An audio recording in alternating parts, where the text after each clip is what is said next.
Hi friends, ఈరోజు మన స్వప్నాస్ కిచెన్లో మరోసారి కొత్త వంటకంతో మీ ముందుకు వచ్చాను. అదే మసాలా గ్యారెలండి. మనం శనగపప్పు అండి, ఇది శనగపప్పును ఒక 4-5 గంటలు నానబెట్టి నీళ్ళని వడగట్టాను. ఇప్పుడు ఎలా చేయాలో ప్రాసెస్ చూపిస్తాను. ముందుగా పచ్చిమిర్చి తీసుకోవాలండి.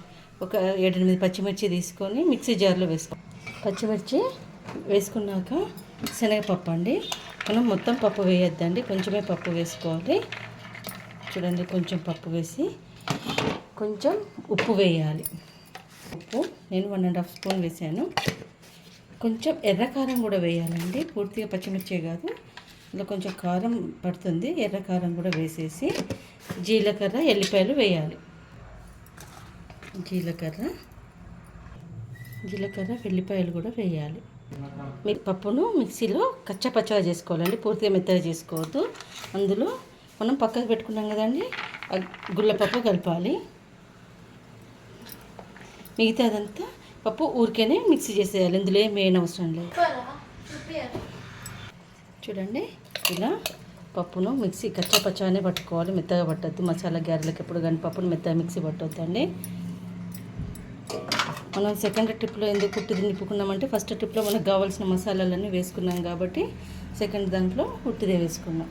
సో తర్వాత కరివేపాకు, కట్ చేసుకున్న ఆనియన్స్ని కూడా వేసేసి పిండినంతా బాగా కలుపుకోవాలండి.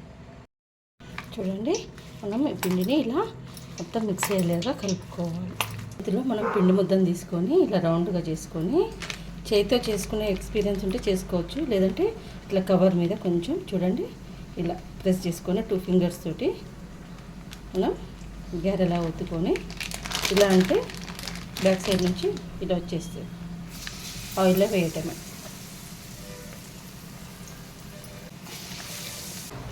ఒకవైపుకు వేగినాయండి, ఇంకో వైపుకు మనం తిప్పుకొని వేపుకోవాలి.